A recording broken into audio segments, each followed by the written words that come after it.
Au dîner de Noël, mon téléphone a vibré, c'était un message vocal de papa. Il était destiné à ma sœur. J'ai écouté et mon sang s'est glacé, ce que j'ai fait ensuite a tout changé. Le cliquetis des fourchettes était le seul rythme qui subsistait dans la pièce. Le rôti brillait sous le lustre, et l'odeur de pain de la couronne se mêlait à quelque chose de beurré et de piquant. C'était le soir de Noël, et le genre de silence qui s'installait entre les membres de la famille n'était pas paisible. Mon père, Robert, était assis en bout de table comme s'il avait reconquis un trône, sa voix basse et régulière, de la manière qu'il utilisait toujours lorsqu'il voulait se sentir en contrôle. En face de lui, Chloé souriait trop facilement, repoussant ses cheveux blonds derrière son oreille comme si le monde attendait qu'elle parle. Viviane rit ensuite, un rire léger et coûteux, son parfum flottant à travers la table comme un rappel de son apparence toujours impeccable. Je déplaçais des petits pois dans mon assiette en ligne soignée, feignant d'écouter, tandis que mes pensées flottaient quelque part loin de cette table. Si ce moment vous rappelle quelque chose, si vous avez déjà vécu un repas de fête en famille avec une boule au ventre, dites-moi quel souvenir vous vient à l'esprit. Car à cet instant, j'étais assise à ma propre table de Noël, essayant de rester immobile sous un silence qui semblait plus froid que la neige dehors. Mon téléphone vibra contre la serviette en lin. Un instant, je pensais que c'était l'un des messages professionnels que j'avais ignorés toute la semaine, quelque chose à propos des rapports de fin d'année. Je baissai les yeux et mon souffle se coupa quand je vis le nom. Papa. L'écran afficha le symbole d'un mémo vocal. Je tapai dessus sans réfléchir. Statique. Puis sa voix. Pas ce soir, Chloé. Assure-toi juste qu'elle ne voit pas les papiers avant qu'on signe. 10 secondes. C'était tout. L'air quitta mes poumons en un long filet. Je verrouillai le téléphone, le posai face contre table à côté du couteau, et souris comme si de rien n'était. Mon père leva les yeux. Ça va, Élodie? Je hochai la tête, pris une gorgée d'eau. Le verre trembla juste assez pour que je le remarque. Chloé attrapa la saucière, son bracelet en or captant la lumière. Mon téléphone était encore chaud dans ma main sous la serviette. Mon cœur ne battait pas la chamade. Il ralentit. Froid et régulier. Après le dîner, Viviane insista pour prendre le café dans le salon. Elle parla du chalet au bord du lac, du calme qu'il y aurait en hiver, de la façon dont papa devrait envisager de simplifier la succession tant qu'il se sentait encore vif d'esprit. J'étais assise dans le coin du canapé, la lumière du feu vacillant sur les décorations. Mon téléphone restait silencieux maintenant, lourd dans ma poche. J'étudiais leur visage comme j'étudiais autrefois les contrats au travail. Viviane souriait en parlant, mais ses yeux se dartaient vers Chloé chaque fois que papa hésitait. Chloé hochait la tête au bon moment, l'encourageant comme une maîtresse guidant un enfant. Je vis le schéma comme si quelqu'un l'avait dessiné au stylo. Papa me demanda si j'avais apporté le dessert. Je lui tendis la tarte au chocolat et à la menthe que j'avais préparée ce matin-là. Il dit qu'elle était trop parfaite pour être coupée. Viviane rit de nouveau, de ce même rire léger. Mes doigts me démangeaient de prendre mon téléphone, de réécouter le mémo, de les confronter tous là, entre la guirlande et la belle porcelaine. Mais la confrontation n'avait jamais rien construit de durable. L'épreuve, si. Les choses discrètes, si. Je souris, la remerciai pour le compliment, et pris une note mentale.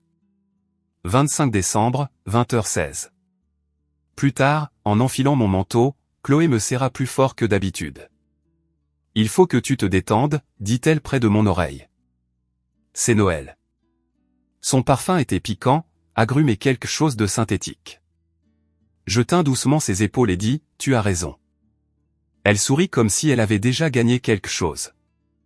Papa fit un signe de la main depuis le seuil, fatigué et fier. Je sortis dans la neige, le son de leur rire me suivant. Le trajet du retour sembla plus long que d'habitude. Les lampadaires transformaient la route en ruban de blanc et d'ambre. Mes mains étaient stables sur le volant. Je repassai les 10 secondes une fois de plus à travers les haut-parleurs de la voiture.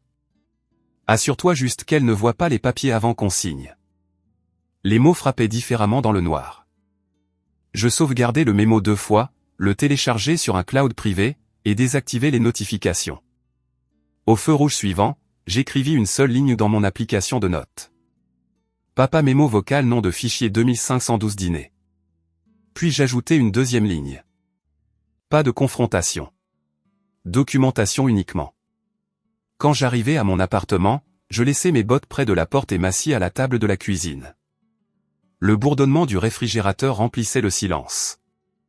J'ouvris mon ordinateur portable, créai un dossier nommé « Documents familiaux » et copiai le fichier à 3 endroits différents. Le dernier téléchargement se termina juste après 21h30. Je vérifiai les métadonnées, m'assurai que l'horodatage correspondait à l'original. Mon reflet sur l'écran semblait calme, peut-être même détaché, je murmurai. Très bien, commençons l'audit. Je sortis un vieux carnet du tiroir, du genre avec des pages lignées et une reliure cassée. J'écrivis ce qui s'était passé dans l'ordre. Dîner, mémo, ton, phrase clé, heure, témoin présent. Puis j'ajoutai un point d'interrogation à côté de papier.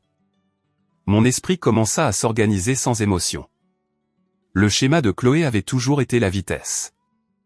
Elle précipitait les décisions, remplissait le silence de certitude. Papa faisait confiance au mouvement. Il l'associait au progrès. Viviane apportait le vernis, le sourire pour que tout paraisse naturel. Ensemble, ils formaient une sorte de machinerie qui ne s'arrêtait que si quelqu'un la débranchait. Je vérifiai à nouveau mon téléphone. Pas de nouveaux messages. J'ouvris le calendrier familial partagé par habitude. Rien pour demain. Puis, comme par un signal, l'écran clignota. Nouvel événement ajouté. Signature de document. Mardi, 9h.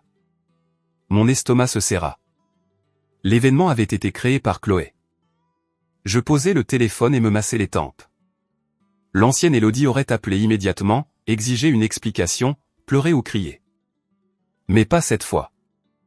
J'avais passé des années à enseigner aux chargés de conformité comment documenter les manquements sans alerter les sujets. Les mêmes règles s'appliquaient ici.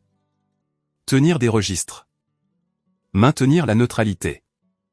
Éviter l'escalade. J'écrivis une autre ligne dans le carnet. Confirmer disponibilité conseiller juridique lundi matin.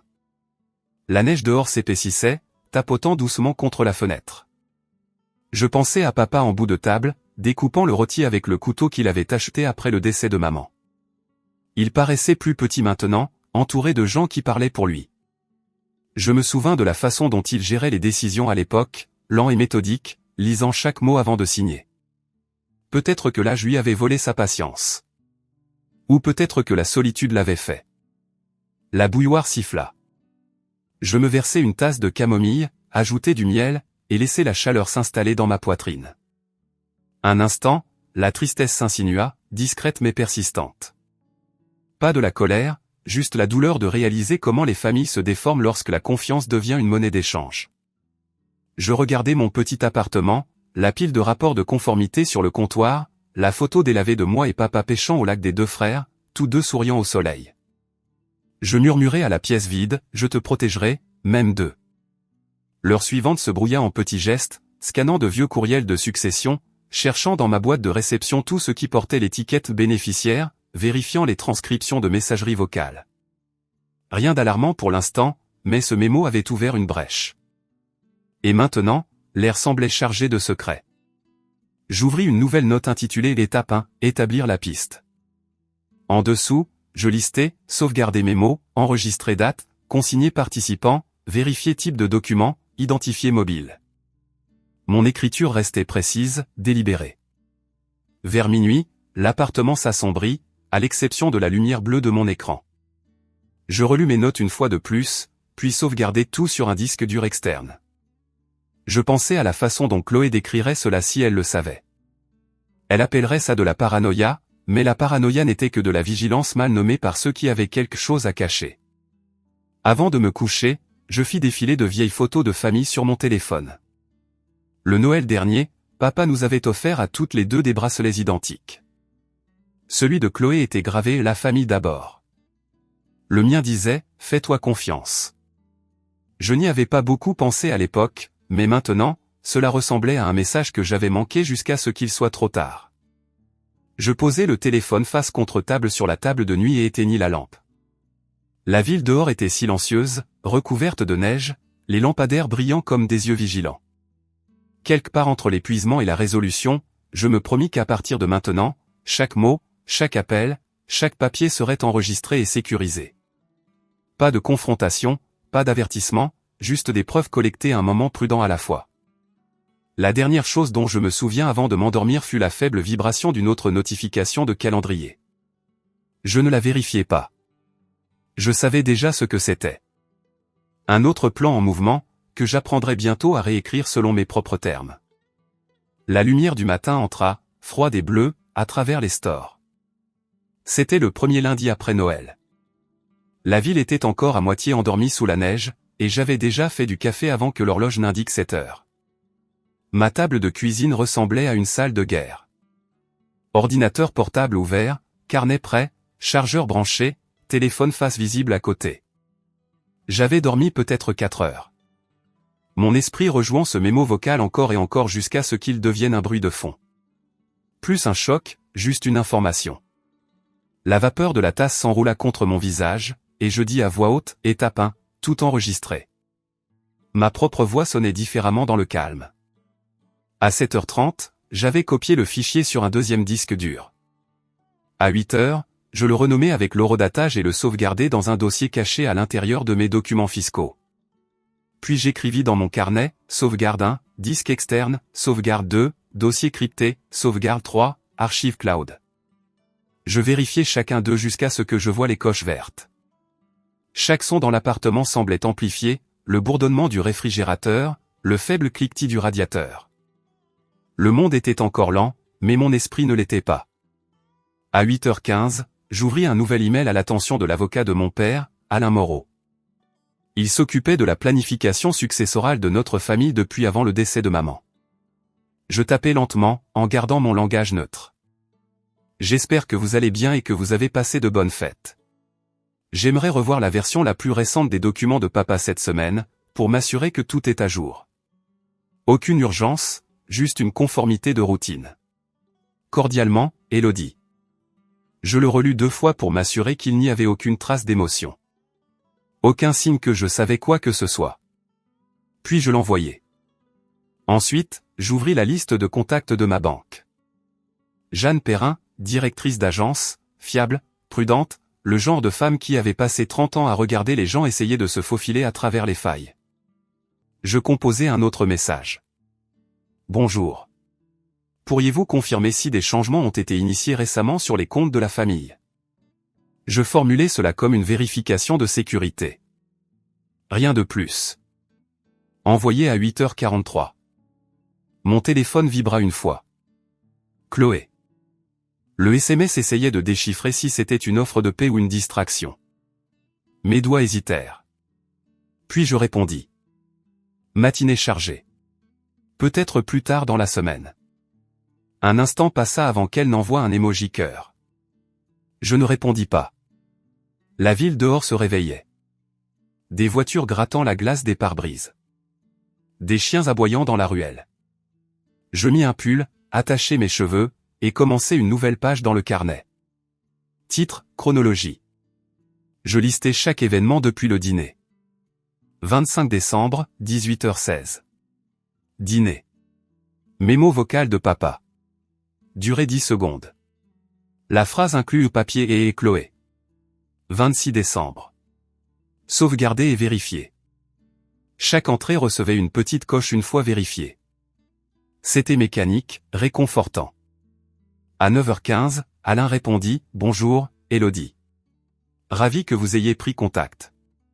Planifions une révision avant toute signature. » Son ton était professionnel. Direct. Le soulagement me traversa comme un air chaud. Je répondis en 1 minute. 13h me convient parfaitement. Merci. J'apporterai le dossier. L'appartement n'était pas en désordre, mais le fait de ranger m'aidait à penser. La vaisselle, le linge, les petites tâches qui donnaient l'impression de reprendre le contrôle. Quand j'eus fini, je m'assis de nouveau et ouvris un nouveau document intitulé « Questions ». J'écrivis 1. Quel est le but de la nouvelle signature? 2. Qui a initié la mise à jour? 3. Des témoins sont-ils requis? 4. Chloé a-t-elle une procuration? La liste s'allongea jusqu'à 10 questions avant que je m'arrête. À 10h30, mon téléphone s'alluma de nouveau. Papa appelait. J'hésitai, puis répondis. Bonjour, dit-il. Sa voix portait cette tension joyeuse qu'il utilisait quand il essayait de paraître normal. « Salut, papa. Comment te sens-tu ? » ?»« Bien. Bien. Je voulais juste te rappeler que demain matin, nous rencontrons Alain. Je voulais que tu sois là pour que tout soit clair. Viviane et Chloé viendront aussi. »« C'est super, dis-je. J'apporterai mes notes pour aider à tout organiser. »« Parfait, dit-il. Ta sœur dit que je devrais simplifier les choses. Tu sais comme toute cette paperasse devient compliquée. » Il gloussa et je souris même s'il ne pouvait pas le voir. « Bien sûr, papa. Nous nous assurons que ce soit simple et précis. » Après avoir raccroché, j'expirai lentement. La confirmation venait de sa propre voix. La réunion allait avoir lieu. J'ajoutai l'appel à mon journal de bord. Puis j'ouvris à nouveau mon disque crypté et vérifiai l'horodatage du mémo, toujours intact. À midi, j'avais rédigé une liste de contrôles internes dans mes emails professionnels. Cela ressemblait à quelque chose que j'enverrais à une équipe de conformité. Revoir les contrôles de processus. Identifier les conflits potentiels. Enregistrer la chaîne de preuves. La formulation me calma. Je me versai une autre tasse de café et m'assis près de la fenêtre, regardant les flocons dériver de côté dans le vent. Mon téléphone vibra de nouveau vers 13 heures. Jeanne de la banque. Elle laissa un message vocal, sa voix calme et sèche. « Bonjour Élodie, merci de m'avoir contacté. Nous n'avons traité aucun changement formel, mais une demande a été signalée sur le système la semaine dernière. Catégorie, mise à jour du bénéficiaire. Elle n'a jamais été finalisée. Je garderai un œil dessus pour vous. Faites-moi savoir si vous avez besoin de documentation. » Je sauvegardai le message, puis notai ces mots exacts. Catégorie, mise à jour du bénéficiaire. Non finalisé. En milieu d'après-midi, j'avais tout sauvegardé et étiqueté. Je créai un petit tableur. Date, événement, participants, action entreprise. Cela avait l'air assez professionnel pour passer pour du travail si quelqu'un le demandait. L'organisation était une armure. Chaque entrée était un pas loin du chaos. À 15 heures, mon téléphone sonna de nouveau. Chloé cette fois. Sa voix était enjouée, presque espiègle. « Salut, Élodie. Je prends juste de tes nouvelles. Tu es silencieuse aujourd'hui. » Je souris dans le vide. « Juste occupée, dis-je. Les bilans de fin d'année. » Elle rit doucement. « Tu n'arrêtes jamais de travailler. Bref, papa est content que tu viennes demain. Il a dit que tu le rassurais toujours quand il doit signer des choses. » Son choix de mots frappa comme une épingle contre du verre. Le rassurer en signant des choses. Je dis, c'est pour ça que je suis là, non? Elle fredonna son accord, puis changea de sujet, parlant de son nouveau manteau d'hiver, de la vente qu'elle avait trouvée en ville. Je la laissai remplir le silence. Quand l'appel se termina, je m'adossai et rejouai son ton dans ma tête. Il y avait de la confiance là-dedans, peut-être même du soulagement. Elle pensait que le plan était intact. Je la laissai penser ça. La lumière passa à l'ambre vers 16h30. Je préparai une soupe pour le dîner, quelque chose de simple, et m'assis près de la fenêtre pendant qu'elle mijotait. L'appartement semblait plus petit maintenant, comme si les murs s'étaient rapprochés. Je sortis à nouveau mon carnet et ajoutai une dernière entrée. Confirmer détail réunion. Apporter dossier papa. Garder toute communication neutre. En dessous, j'écrivis en plus petites lettres. Observer langage corporel. Pas de confrontation. À 18h, je reçus un autre email de l'assistante d'Alain confirmant le rendez-vous. Salle de conférence 3, 11h précise. Témoin facultatif. Notaire disponible. Les mots notaire disponible me serrèrent légèrement la poitrine. Cela signifiait que des signatures étaient attendues, pas seulement une révision. Je copiai l'email dans mon dossier de sauvegarde et en imprimai une copie papier. Le reste de la soirée se passa à un rythme lent. Je nettoyai à nouveau la cuisine, arrosai les plantes, préparai la tenue que je porterais à la réunion. Pull bleu marine, pantalon gris, petite boucle d'oreille en perles. Professionnel, oubliable. Je voulais me fondre dans le décor, être l'observatrice silencieuse qui remarquait tout. Avant de me coucher, je vérifiai une dernière fois le calendrier familial. Le titre de l'événement avait légèrement changé. Il lisait maintenant révision signature. Même heure, même lieu. Modifié par Chloé à 18h52. Je souris sans le vouloir. Elle essayait de faire passer ça pour quelque chose de procédural, d'inoffensif. Bien.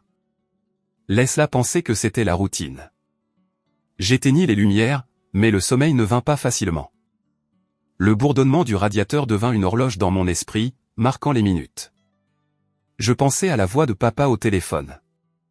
La façon dont il sonnait quand il disait le simplifié. Il n'était pas malveillant, juste confiant.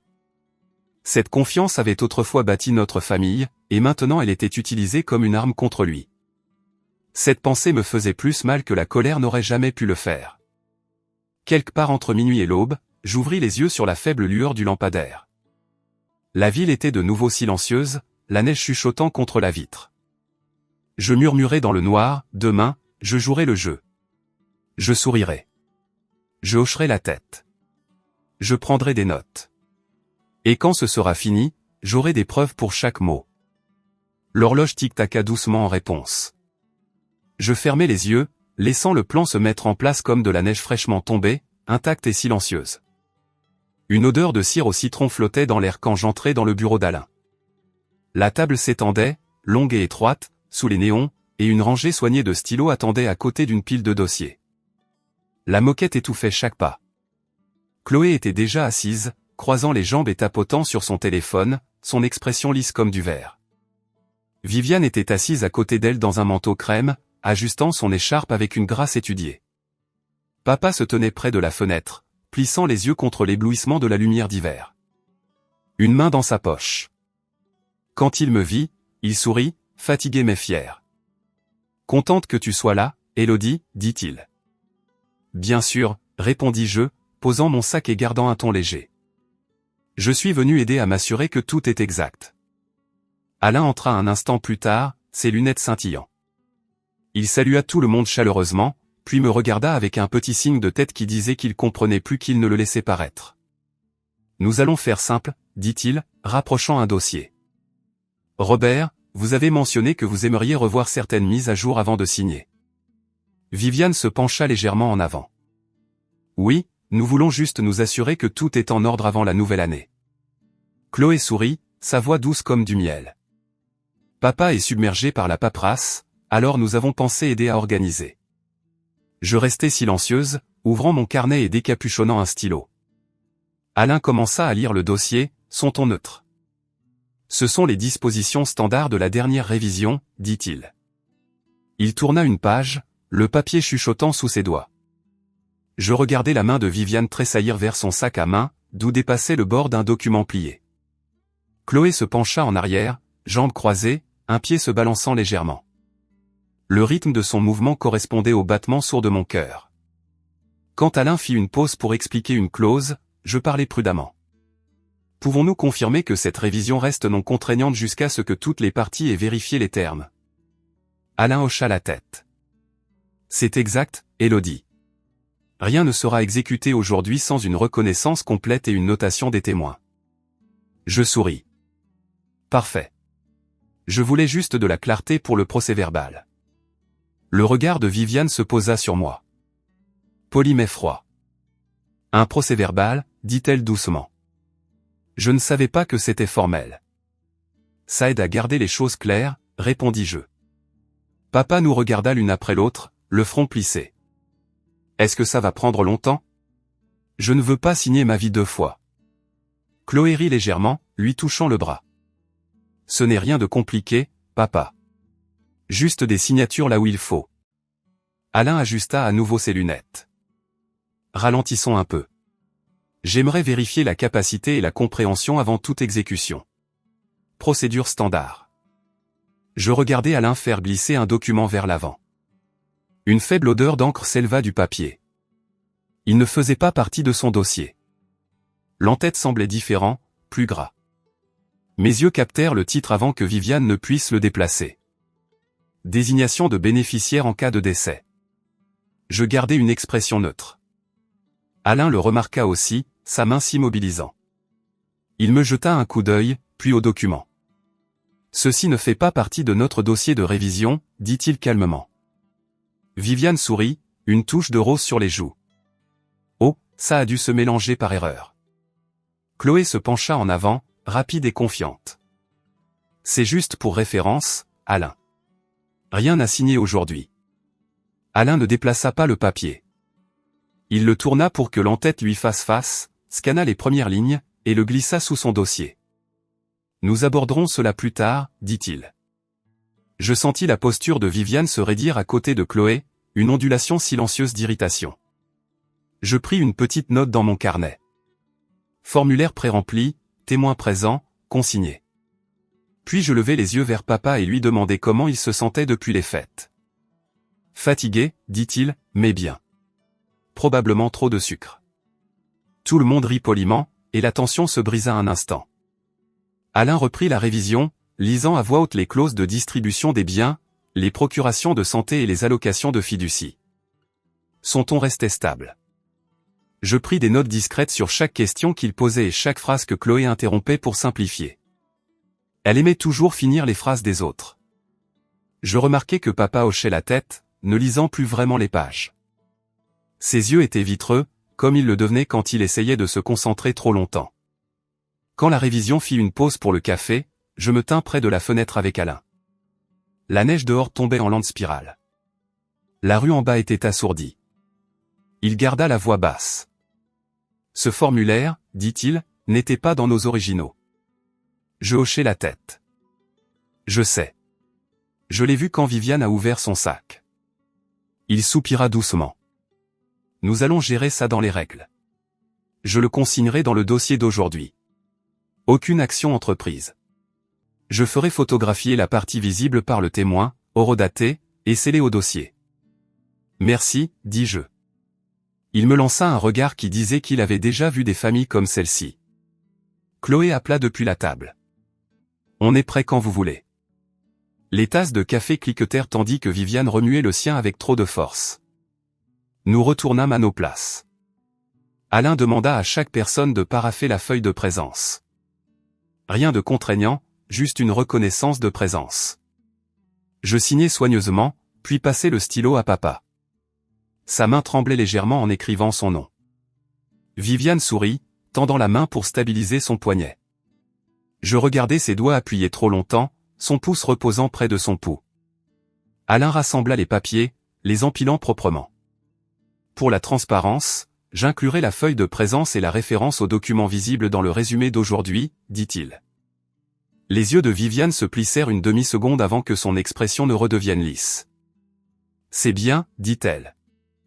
Plus il y a de détails, mieux c'est. Le témoin, une assistante juridique discrète nommée Denise, entra avec son téléphone prêt à photographier. Elle prit une seule photo du document plié avant de le sceller dans une enveloppe transparente. Le flash se refléta sur la table polie, laissant une image rémanente nette dans mes yeux. Chloé tapota son stylo avec impatience. Avons-nous fini? Alain hocha la tête. Pour aujourd'hui, oui. Je finaliserai le procès-verbal et ferai circuler une copie pour révision d'ici la fin de la journée de demain. Aucune signature avant confirmation. Papa se leva en s'étirant les épaules. Eh bien, ce n'était pas si terrible, dit-il. Viviane lui passa le bras sous le sien. Tu vois, rien à craindre. Chloé rassembla ses affaires, me jetant un regard, une lueur de quelque chose d'illisible passant dans ses yeux. Je souris poliment. À demain, Chloé. Conduis prudemment. Quand ils partirent, le bureau devint silencieux. L'odeur de café et de cire au citron flottait plus lourdement maintenant. Alain se rassit, se massant les tempes. Les familles, murmura-t-il à moitié pour lui-même. J'attendis un moment avant de parler. Puis-je avoir une copie du résumé d'aujourd'hui et de la photographie pour mes dossiers? Il hocha la tête. Je vous enverrai les deux par email ce soir. Vous avez bien géré ça, Élodie. La plupart des gens auraient fait une scène. Je regardais l'enveloppe scellée sur la table. J'ai appris que les scènes ne prouvent rien. Les papiers, si. Dehors, le froid mordait durement mon visage. La neige avait cessé, laissant une fine couche de lumière sur le trottoir. Je marchais lentement jusqu'à ma voiture, sentant le poids de ce qui venait de basculer. Ce formulaire, ce simple papier plié, était la preuve que ce n'était pas de la paranoïa. C'était de la préparation. À la maison, je suspendis mon manteau, enlevai mes bottes, et posai l'ordinateur portable sur le comptoir. L'email d'Alain arriva en quelques minutes, efficace comme toujours. En pièces jointes, 2 fichiers, PV de réunion 12h30 et épreuve photo A. J'ouvris d'abord la photo. L'image montrait le coin supérieur du formulaire, les mots au transfert en cas de décès assez clairs pour être lus. L'horodatage, 11h46. Mon reflet apparaissait faiblement dans le brillant de la table. Stylo en suspens, à mi-note. Je sauvegardai la photo, la renommai, et la consignai dans mon carnet. Sous l'entrée, j'écrivis « Formulaire intercepté, consigné par témoin, préservé ». Aucune réaction des participants au-delà d'un léger malaise. Procéder à la révision du PV des réceptions. Puis je fermai le livre et expirai. L'appartement était silencieux, à l'exception du tic-tac de l'horloge murale. Je regardais les objets ordinaires, l'égouttoir, la bougie à moitié consumée, la photo encadrée de moi et papa au bord du lac. Je murmurai doucement. Tu fais encore confiance aux mauvaises personnes, mais j'apprends à te protéger. Le silence absorba les mots, ne laissant que le bourdonnement du réfrigérateur. Quand je m'assis enfin sur le canapé, l'épuisement s'imposa. Mes mains tremblaient légèrement alors que l'adrénaline se dissipait. Pourtant, il y avait un calme en dessous. Le genre de calme qui vient quand on sait que le sol sous ses pieds est réel, qu'on a saisi quelque chose de solide. Demain, je réviserai le procès-verbal, vérifierai les modifications, et m'assurerai que chaque phrase restait exactement telle qu'elle avait été prononcée. La preuve avait commencé à prendre forme, pièce par pièce, silencieusement. La dernière chose que je fis avant d'éteindre la lumière fut de brancher mon téléphone. L'écran s'alluma avec une nouvelle notification du calendrier familial. Événement ajouté, brunch demain. Le café des pains. Organisé par Chloé. Je souris faiblement. Le prochain coup était déjà sur son échiquier. Le café sentait le beurre et le sirop d'érable, le genre de douceur qui signifie habituellement le réconfort, mais aujourd'hui, elle avait un goût piquant. Chloé fit un signe de la main quand j'entrai, sa main levée juste assez haut pour que les gens la remarquent. Viviane était assise à côté d'elle, élégante comme toujours, dans un manteau beige et des perles, son café intact. Papa était là aussi, remuant du sucre dans sa tasse avec des gestes lents et prudents. Ses yeux semblaient fatigués, comme si la lumière derrière eux s'estompait. Je pris la place en face de lui, posant mon téléphone face contre table. Chloé sourit. « Timing parfait », dit-elle. « Nous avons déjà commandé des crêpes pour tout le monde. » Sa voix était enjouée, répétée, une nuance trop joyeuse. Je lui rendis son sourire, enlevant mes gants un doigt à la fois. Les crêpes me convenaient. Le parfum de Viviane flottait à travers la table, doux et cher. La lumière du soleil à travers la fenêtre faisait scintiller ses bagues quand elle levait sa tasse. Elle dit qu'elle voulait parler de quelques prochaines étapes, son ton désinvolte, mais ses mots étaient trop préparés. J'écoutais sans l'interrompre alors qu'elle expliquait comment garder la succession en ordre éviterait du stress à tout le monde plus tard. Chloé hochait la tête, ajoutant de petites phrases comme processus simple et pas grand-chose. Papa mâchait lentement, les yeux sur son assiette, ne disant presque rien. Quand la nourriture arriva, je coupais les crêpes soigneusement, me concentrant sur le rythme de la fourchette contre l'assiette. Cela me donnait quelque chose à quoi me raccrocher pendant que Viviane parlait de formulaires de transfert en cas de décès et de propriété simplifiée. Je sentais Chloé m'observer, cherchant une réaction. Elle se nourrissait des petits indices, du scintillement d'un confort qui lui donnait un avantage. Je gardais ma voix calme. Je dis, c'est intelligent de penser à l'avenir, mais j'aimerais m'assurer que nous suivons les procédures standards. Chaque formulaire devrait être vierge quand papa signe, avec des témoins et un expert comptable présent. Viviane cligna des yeux, une courte pause qui ne dura pas longtemps. Bien sûr, dit-elle en souriant à nouveau. Juste de la paperasse de base. Papa leva les yeux alors, sa fourchette à mi-chemin de sa bouche. Vous deux, vous faites passer ça pour une réunion de conseil d'administration. Je tendis la main et touchai doucement son poignet. Nous voulons juste que tout soit précis, papa. Tu as toujours dit, mesure 2 fois, coupe 1 fois. Il rit. Un petit son authentique. C'est vrai. J'ai bien dit ça. Chloé se pencha, sa voix s'abaissant. On ne précipite rien, Élodie. C'est juste mieux de faire ces choses pendant que tout le monde est sur la même longueur d'onde. Je hochai la tête, mais à l'intérieur, je sentais les mots se mettre en place, formant la silhouette d'une pression déguisée en raison.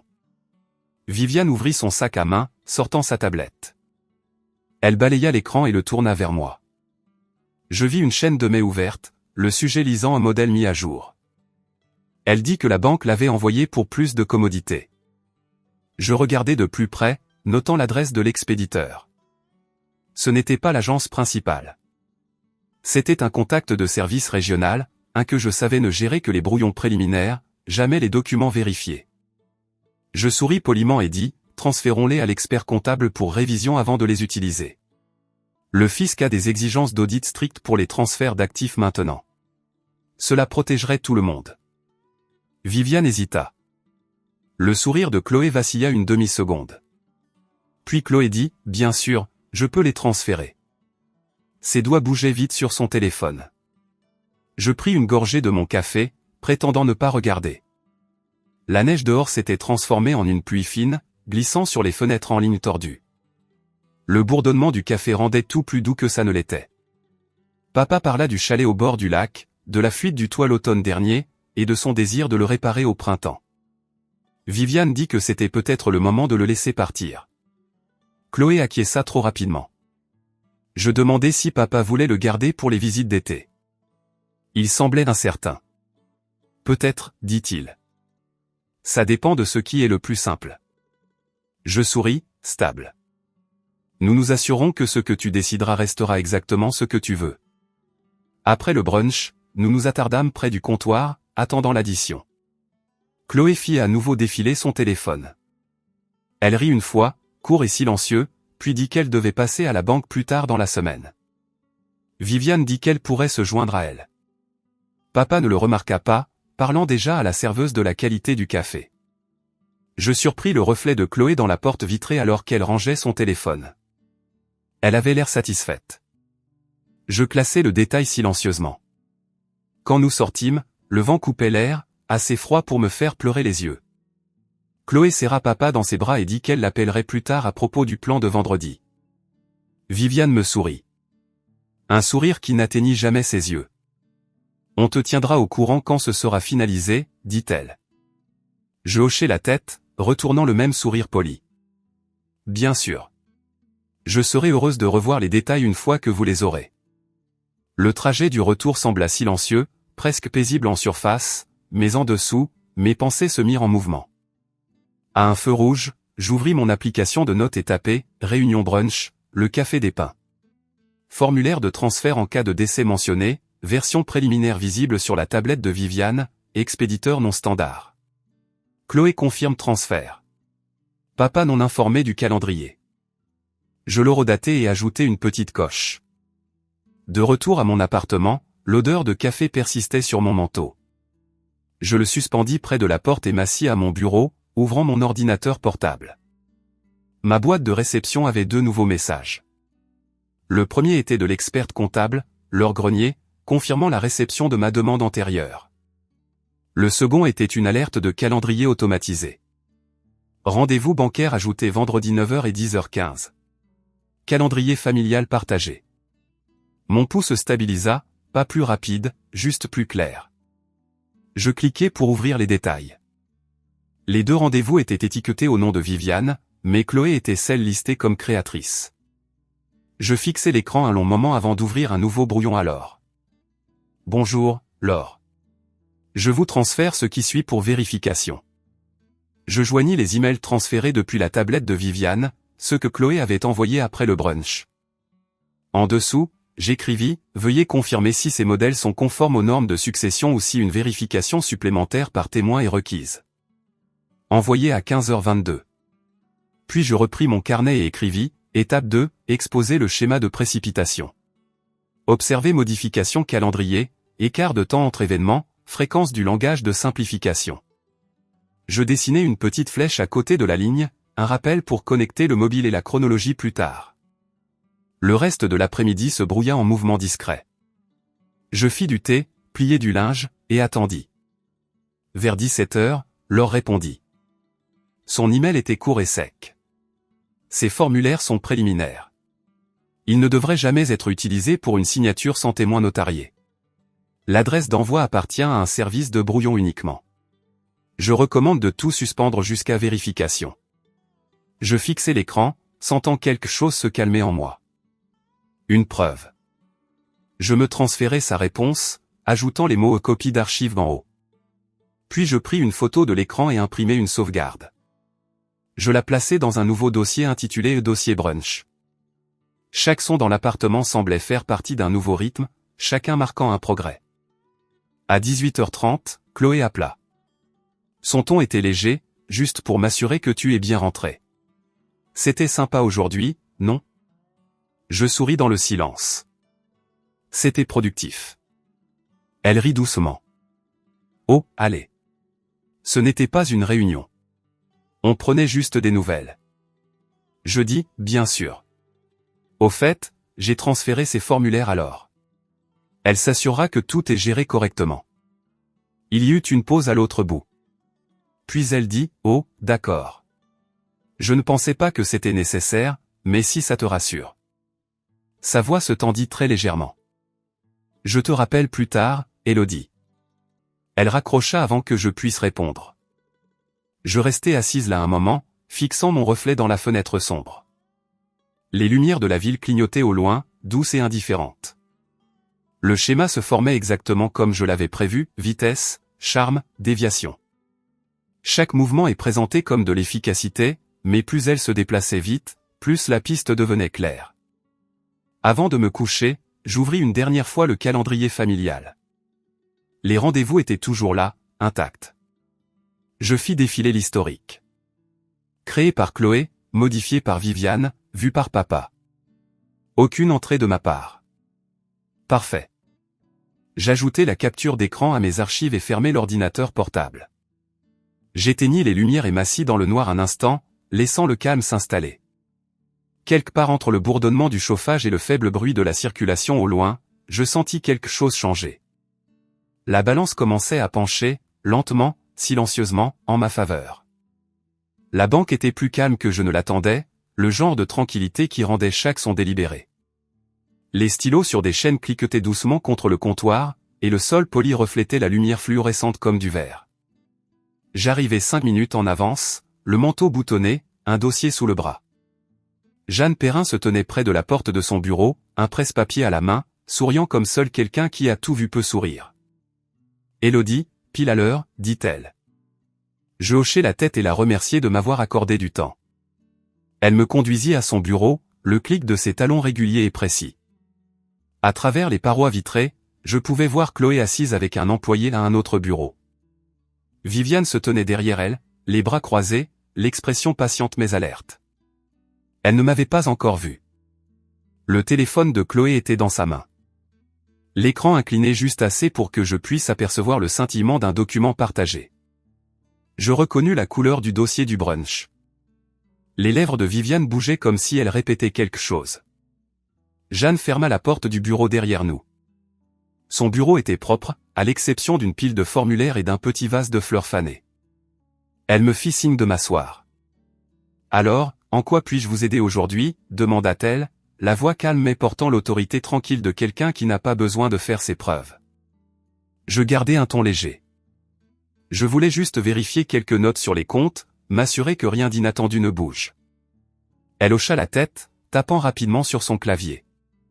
Le faible bourdonnement de l'imprimante remplit le silence un instant. Après quelques secondes, elle tourna légèrement le moniteur vers moi. Aucun changement formel n'a été traité. Il y a eu, cependant, une entrée dans le journal Système la semaine dernière. Demande de bénéficiaire. Elle a été marquée comme incomplète. Je me penchai plus près. Qui l'a initiée ? Elle fit défiler la page, ses yeux se plissant légèrement. Il est indiqué une demande conjointe de Robert, vérifiée par Chloé. Puis elle me regarda, un sourcil légèrement levé, mais il n'y a pas de signature ou de confirmation en personne de Robert. Cela aurait déclenché une suspension. Je gardai une expression neutre, hochant la tête comme si ce n'était qu'une information. Merci, Jeanne. Pouvez-vous ajouter une note au dossier indiquant que Robert a confirmé ne vouloir aucun changement jusqu'à nouvel ordre? Elle hocha la tête sans hésitation. Je noterai que le client a exprimé son intention de maintenir les désignations actuelles. Voulez-vous cela par écrit? Je souris faiblement. Oui, s'il vous plaît, si c'est la procédure standard. Elle me rendit mon sourire. Standard quand les choses se compliquent. À travers la vitre, je vis Chloé jeter un coup d'œil vers le bureau de Jeanne. Nos regards se croisèrent une fraction de seconde avant qu'elle ne détourne les yeux. Viviane se pencha plus près d'elle, chuchotant quelque chose qui fit se raidir les épaules de Chloé. Je me retournai vers Jeanne. J'apprécie votre aide, dis-je.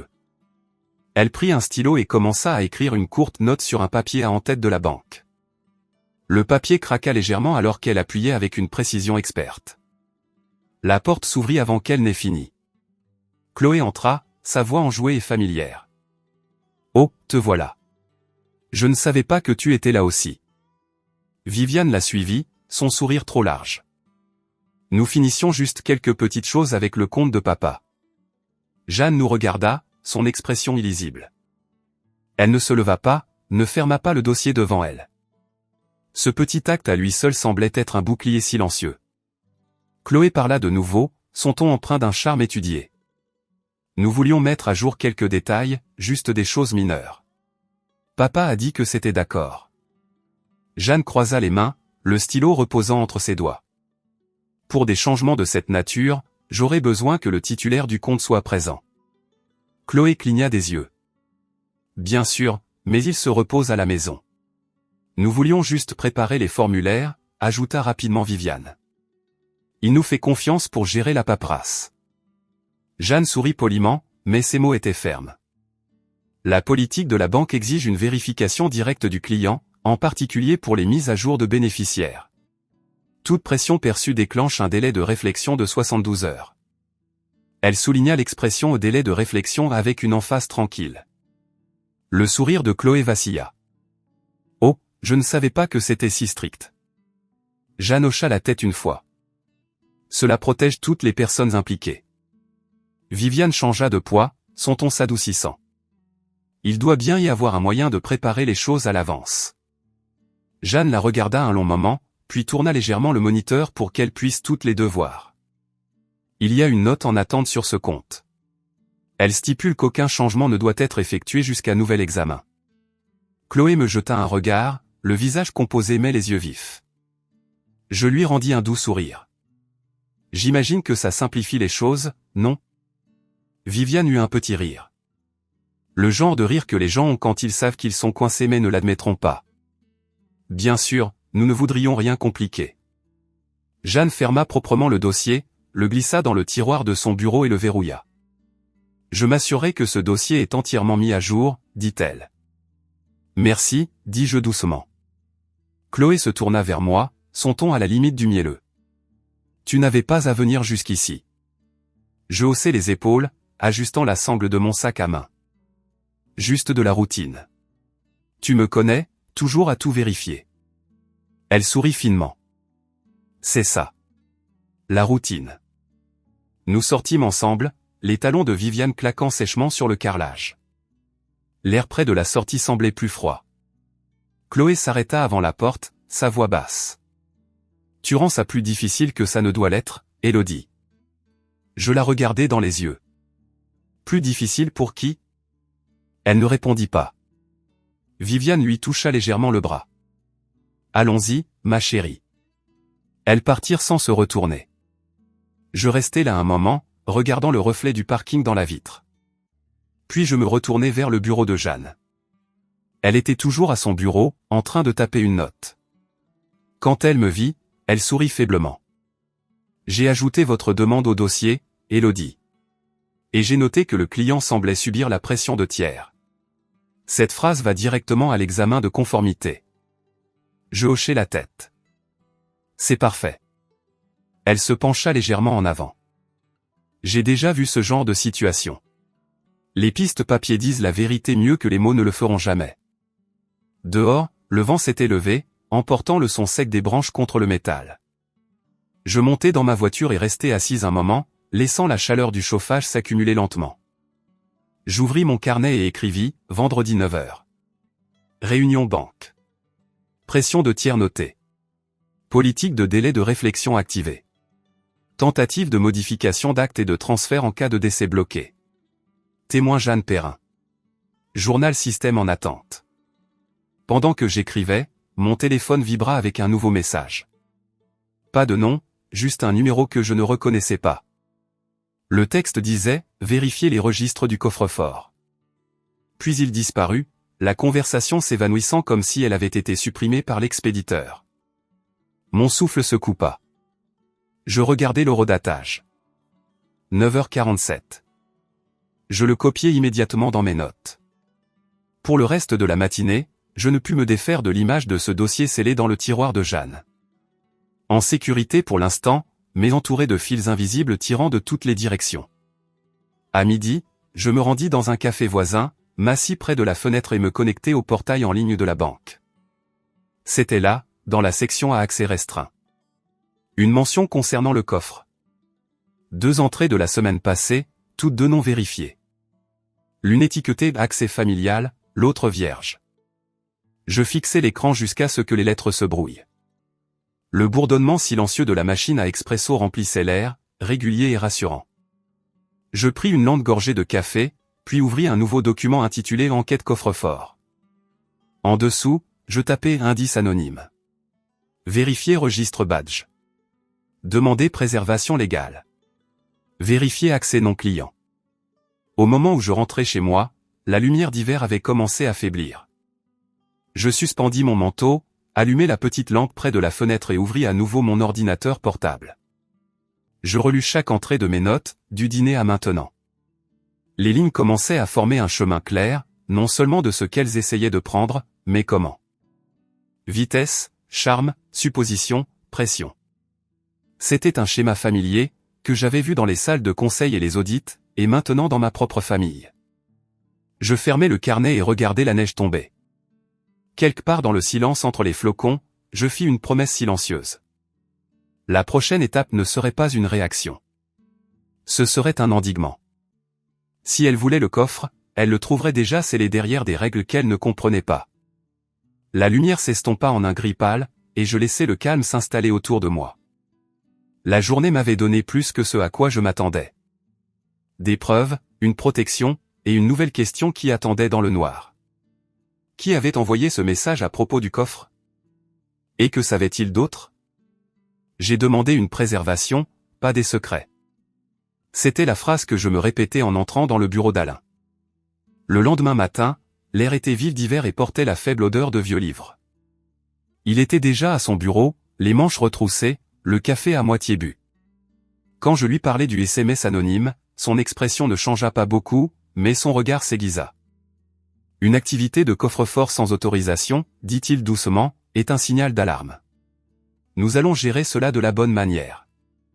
Je hochai la tête, lui tendant une capture d'écran imprimée du journal de la banque. 2 entrées, une marquée famille, une vierge, toutes 2 de la semaine dernière. Il l'étudia un long moment avant de décrocher le téléphone. Il appela directement le service juridique de la banque, se présentant comme le conseil pour la révision de la planification successorale de Robert. Son ton était professionnel, stable, le genre qui faisait que les gens écoutaient. Il demanda une préservation immédiate des journaux d'accès non clients liés au coffre, en précisant la plage de date et les entrées par badge. Il parla de conformité, de chaîne de possession et d'exposition fiduciaire potentielle, des phrases qui portaient un poids tranquille. Quand il raccrocha, il dit « Cela met en place une mesure conservatoire. Ils ne peuvent rien supprimer ou altérer maintenant. » Je m'adossai, la tension dans mes épaules s'atténuant légèrement. Combien de temps durera cette mesure? Il sourit faiblement. Indéfiniment, à moins d'être contesté. Mais je suivrai avec une confirmation écrite. Il commença à rédiger la lettre sur du papier à en tête du cabinet, le son du clavier rapide et décisif.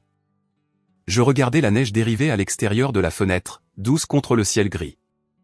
La ville semblait figée dans son propre silence, comme si elle savait que quelque chose de délicat était en train d'être décidé. 1 heure plus tard, la lettre était imprimée, signée et scannée. Il m'entendit une copie. Avis de préservation envoyé à la division de la conformité de la banque. Vous recevrez un accusé de réception dans la journée. Je le remerciai, glissant le papier dans mon dossier. Avant que je ne parte, il dit quelque chose qui me prit au dépourvu. Vous gérez cela avec plus de contrôle que la plupart des gens que j'ai vus. La plupart seraient allés directement à la confrontation. Je souris faiblement. L'épreuve dure plus longtemps que la colère. De retour dans ma voiture, le chauffage ronronnait doucement. Mon téléphone vibra avec une nouvelle notification par email. C'était de l'équipe juridique de la banque. Objet, accusé de réception de la demande de préservation. Je l'ouvris immédiatement. Le message confirmait le numéro de la mesure conservatoire, 2749, et listait les documents sous préservation, registre d'accès par badge, journaux d'entrée au coffre et communications internes liées à l'annexe A. Je le lus 2 fois, puis le sauvegardai sur 3 disques différents avant d'envoyer à Alain un court SMS de confirmation, reçu et vérifié. Le reste de la matinée se passa en fragments. Je m'arrêtai pour un café, puis m'assis dans ma voiture sur le parking du café, lisant de vieux résumés de succession sur ma tablette. Le mot annexe A apparaissait encore et encore, lié à des listes d'actifs, des titres de propriété et des désignations de comptes. Je sortis la version la plus récente de l'année dernière. Le chalet au bord du lac était listé comme un bien matrimonial partagé, pas comme une propriété de fiducie. Cela signifiait que toute révision pourrait changer discrètement la propriété si personne n'y prêtait attention. En début d'après-midi, un nouvel email arriva. Le sujet était annexe à réviser. Et l'expéditeur était Viviane. Ma poitrine se serra en l'ouvrant. Le PDF joint montrait une courte liste. La propriété du lac, 2 comptes joints, et une note manuscrite dans le coin qui disait « mis à jour pour plus de simplicité ». Les métadonnées montraient qu'il avait été créé à 23h40 la nuit précédente par le login utilisateur de Chloé. Je fixai l'horodatage, la lueur bleue de l'écran se reflétant dans mes yeux. Un instant, je restai assise là, écoutant le faible ronronnement du moteur de la voiture. Puis je transférai l'email à Alain avec un court message. Pour votre dossier, la révision de l'annexe A semble postérieure à la préservation, initiée par Chloé. Il répondit en quelques minutes. Consigné. La préservation le couvre. N'engagez pas la conversation. Les mots sonnaient comme un ordre silencieux. Je fermai les yeux et laissai échapper lentement le souffle que je retenais. Pas de confrontation, me rappelai-je. Observation seulement. Ce soir-là, j'appelai papa. Il semblait fatigué, mais heureux d'entendre ma voix. Il dit que Viviane préparait le dîner, quelque chose avec du poulet rôti et des herbes. Je lui demandai s'il avait vu de nouveaux documents récemment. Il hésita. Viviane m'a montré des listes mises à jour, dit-il. Juste pour que je sache où tout en est. Rien de sérieux. Je gardai un ton doux. As-tu signé quelque chose? Il rit doucement. Non, rien à signer. Juste des discussions. Elle a dit que Chloé aiderait à organiser les choses pour la saison des impôts. Je souris au téléphone même s'il ne pouvait pas le voir. C'est bien, papa. Assure-toi de te reposer. Nous passerons tout en revue ensemble plus tard. Après avoir raccroché, je restai assise dans le noir un moment, le bourdonnement silencieux du réfrigérateur remplissant la pièce. J'ouvris mon carnet et écrivis, annexe à réviser après mesure conservatoire. Expéditeur Viviane, créateur Chloé. Élément, chalet, 2 comptes. Consigné sous préservation. Contactez Alain pour les prochaines étapes. Plus tard dans la nuit, je reçus un deuxième email, cette fois d'un nom que je ne reconnaissais pas. Il était bref. Mesure conservatoire accusée de réception et préservée. Gel de l'activité non client confirmé. Le message était signé par une certaine L. Carter, responsable de la conformité. Je le transférai à Alain, puis à mes archives sécurisées. Chaque confirmation ressemblait à une autre brique dans un mur que je construisais tranquillement. Vers 22h, Viviane appela. Sa voix était douce, désinvolte.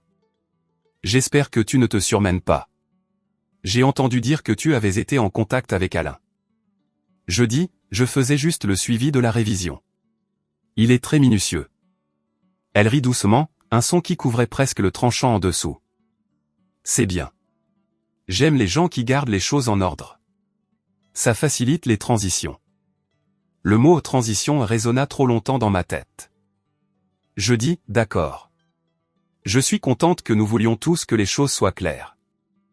Après avoir raccroché, je me versai un verre d'eau et me tins près de la fenêtre. Dehors, la neige avait cessé. Le lampadaire brillait contre le givre, projetant un halo doux sur l'allée en contrebas. Je pensais à la voix de Viviane, à son aisance étudiée, à la façon dont elle avait appris à paraître inoffensive tout en déplaçant les choses en coulisses. Mais cette fois, chaque mouvement laissait une trace. Chaque email, chaque changement, chaque journal d'accès était préservé. Je me rassis à la table, sortis mes notes et commençai à rédiger un résumé de la journée. Mesure conservatoire numéro 2749 confirmée. Préservation accusée de réception. Annexe à réviser sous mesure conservatoire. Métadonnées capturées. Papa non informé. Le ton de Viviane suggère le contrôle. Chloé assiste probablement. Quand j'eus fini, j'éteignis l'ordinateur et fixai la page vide de mon carnet. Le calme de l'appartement s'imposa. Une sorte de silence qui n'était ni paix ni peur, juste de l'attente. Quelque part à l'intérieur de ce calme, quelque chose d'inattendu commença à prendre forme. Pas seulement de la défense, mais de la stratégie. Si elle réécrivait des documents dans le noir, je m'assurerais que la lumière attrape chaque ligne. Le lendemain matin, je me réveillai tôt et vérifiai ma boîte de réception. Un nouveau message d'Alain attendait en haut. Son objet était simple. Bon progrès. Puis il ajouta une ligne de plus. Viviane a appelé le bureau. Le ton s'est adouci. Prétend être confuse à propos des révisions. C'est généralement un signe de reconnaissance. Je souris faiblement en le lisant. La reconnaissance signifiait que le schéma était visible maintenant, même pour elle. Je fermai l'ordinateur portable, laissant les pensées se décanter. La preuve ne criait pas toujours. Parfois, elle attendait juste tranquillement jusqu'à ce qu'elle soit indéniable. Et maintenant, avec chaque dossier préservé et chaque mouvement documenté, le silence commençait à jouer en ma faveur. Je regardais par la fenêtre la rue gelée en contrebas. La lumière était douce, et pour la première fois depuis des semaines, je me sentis stable. La prochaine étape n'était pas la confrontation. C'était la consolidation. Je murmurai à la pièce vide. Le temps est de mon côté. Puis je me détournai de la fenêtre et commençai à préparer la prochaine série de notes. Je n'ai pas élevé la voix. J'ai élevé les standards. C'est ce que je me suis dit en entrant dans la salle de conférence ce jour-là. Matin. L'air sentait faiblement le tonneur et le café frais. Les stores étaient à moitié ouverts, laissant la faible lumière d'hiver tomber en longues bandes grises sur la table. Papa était déjà assis, sa canne appuyée à côté de lui. Une écharpe en tartan drapée sur la chaise. Viviane était assise à sa droite, impeccablement vêtue, les cheveux lisses. L'expression agréable mais alerte.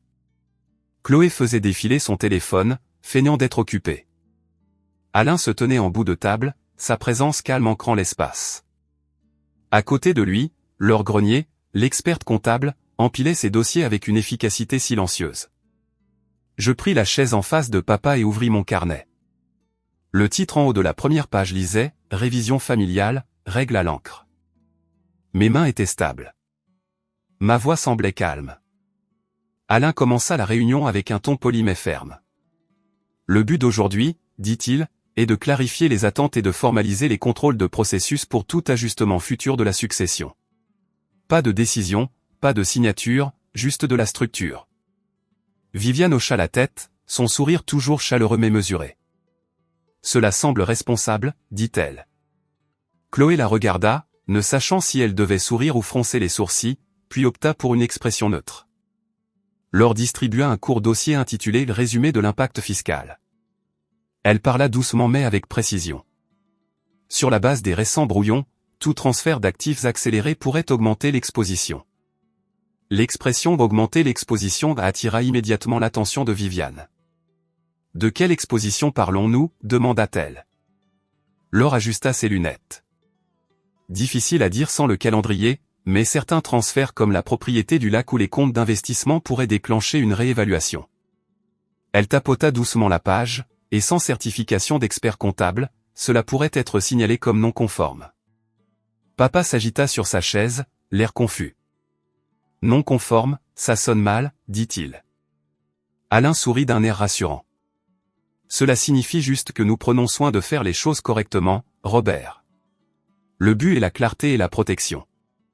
Chloé se pencha en avant, sa voix douce. Nous voulons juste ce qui est juste, papa. C'est tout. Je me tournai vers elle et croisai son regard.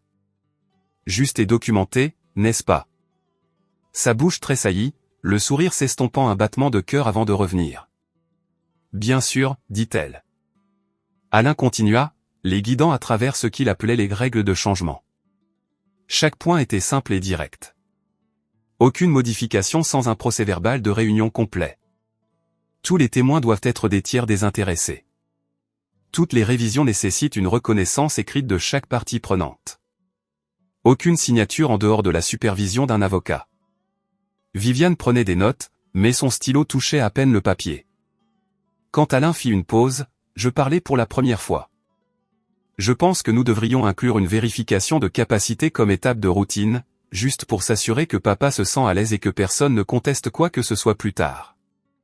Laure hocha la tête. C'est la meilleure pratique. Les tribunaux voient d'un bon œil les affidavits autoprobants. Alain acquiesça, prenant une note. Nous pouvons incorporer une mini-évaluation avant toute exécution future. Viviane sourit, inclinant légèrement la tête. N'est-ce pas un peu formel? Papa est parfaitement capable. Son ton était lisse, mais ses yeux avaient une pointe d'irritation. Je gardai ma voix égale. La formalité le protège, elle ne le remet pas en question. Elle ne répondit pas. Papa soupira, se massant les tempes. Ça recommence à devenir compliqué. Je me penchai doucement en avant. Tu as toujours dit que les bonnes clôtures font les bons voisins, tu te souviens? C'est juste une clôture pour la paperasse. Il gloussa doucement. C'est juste. Clôturons ça, alors. Alain sourit, écrivant cela comme le premier point de reconnaissance.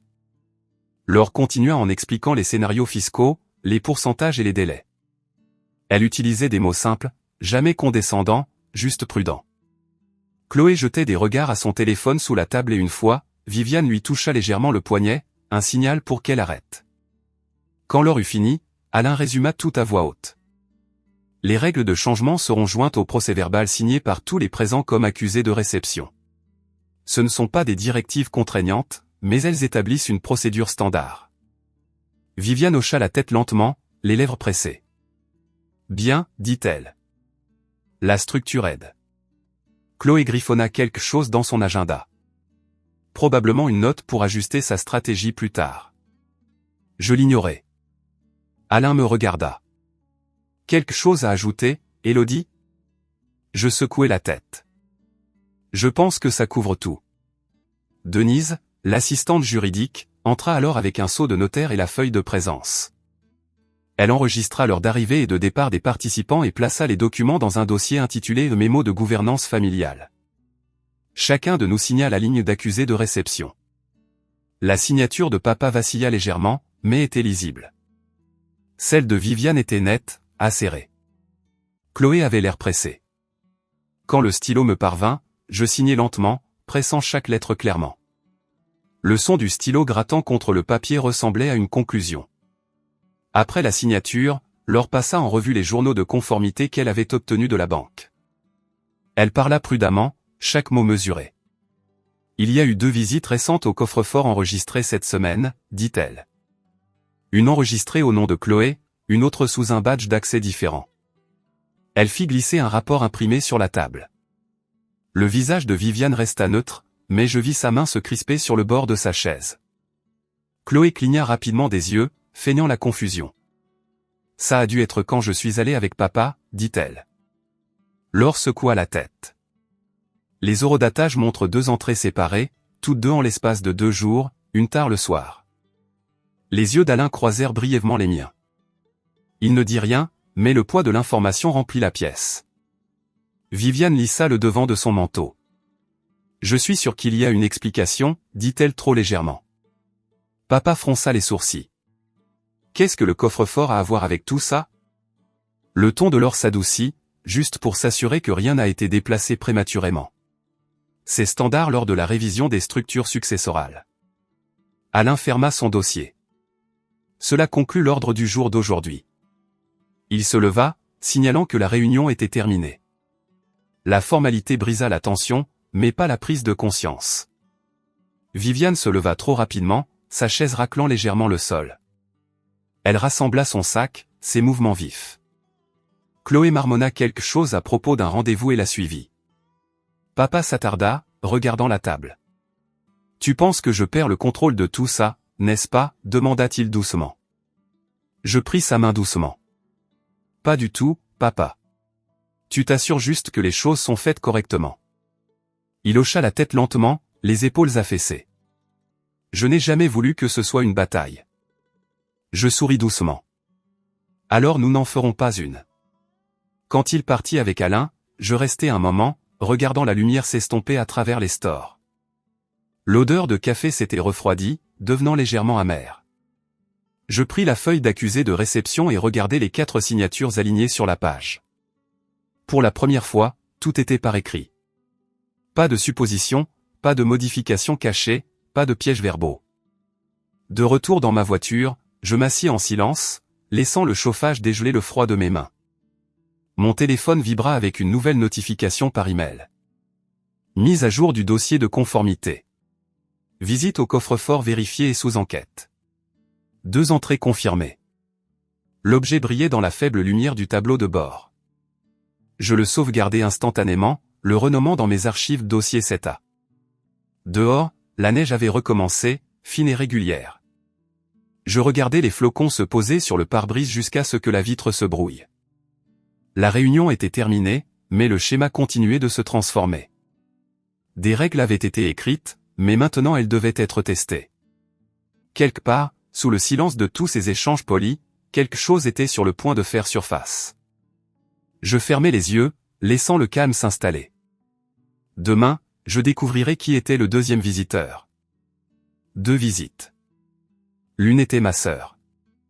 L'autre n'était pas un hasard.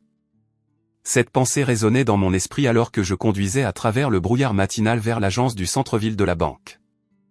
L'air était lourd de froid et la rue brillait encore du givre de la nuit. Je me garai sous les arbres squelettiques qui bordaient le trottoir et restai assise un moment, fixant le reflet de mon propre visage dans le pare-brise. J'avais l'air calme, composé, mais à l'intérieur tout coulait comme un courant silencieux sous la glace. L'email d'Alain était toujours ouvert sur mon téléphone, confirmant 2 entrées distinctes au coffre-fort, une sous le badge de Chloé et une autre sous un identifiant inconnu marqué « Accès visiteur ». Aujourd'hui, je découvrirai qui était ce visiteur. Jeanne me rejoignit à la porte latérale. Le col de son manteau relevait contre le vent. Elle me conduisit à travers un court couloir qui sentait faiblement l'encre et le polish métallique. Les lumières de son bureau étaient déjà allumées, des papiers soigneusement empilés sur le bureau. Elle me fit signe de m'asseoir. La mesure conservatoire est toujours active, dit-elle, me tendant un journal imprimé. Les 2 visites que vous avez demandées sont signalées. L'une le mardi à 15h42. Vérifiée comme étant Chloé. La seconde le jeudi à 18h. Accès accordé par autorisation temporaire. Aucun client listé. Je traçai les lignes imprimées avec mon doigt, comme je le faisais en examinant les rapports de conformité au travail. Qui a signé pour le laissez-passer temporaire? Jeanne hésita. C'était une notaire mobile, dit-elle finalement. Elle s'appelle Hélène Croix. Elle a déjà été utilisée par votre belle-mère. Je sentis mon pouls ralentir, lourd et délibéré. Est-elle entrée seule? Non. La vidéo la montre accompagnée de Chloé. Toutes 2 se sont enregistrées, mais Hélène s'est occupée de la paperasse. Je hochai la tête une fois, veillant à garder ma voix égale. Pouvez-vous préserver les images sous la mesure conservatoire actuelle? Elle sourit faiblement. Déjà fait. Je m'adossai, fixant le néon qui bourdonnait au-dessus de nous. Je me souvins des mots de Viviane au brunch, cette promesse douce de simplicité. Je pensais à la confiance de Chloé lors de la dernière réunion, son sourire facile en signant l'accusé de réception. Tout était chorégraphié, chaque mouvement un pas de plus vers le contrôle, mais elles avaient commis une erreur. Elles avaient laissé une piste qu'elles ne pouvaient plus modifier. Jeanne me regarda pensivement. « Voulez-vous que je fasse remonter cela en interne ?» Je secouai la tête. « Pas encore. Gardez juste les dossiers scellés. » Elle hocha la tête, comprenant. Avant que je ne parte, elle me tendit une copie imprimée des images fixes de la vidéosurveillance. Les images étaient granuleuses, mais assez claires. Chloé et Hélène, toutes deux debout près du coffre. Leur visage à moitié tourné vers la caméra. L'expression de Chloé était tendue, impatiente. Hélène était nerveuse, ses lèvres pressées en une fine ligne. Dehors, le ciel s'était éclairci en un gris plat. J'appelai Alain depuis le parking, mon souffle visible dans l'air. Je lui racontai ce que j'avais trouvé. Les noms, l'horodatage, la vidéo. Sa voix resta calme mais portait du poids. Cela confirme une implication externe. Nous pouvons immédiatement envoyer une lettre de statu quo.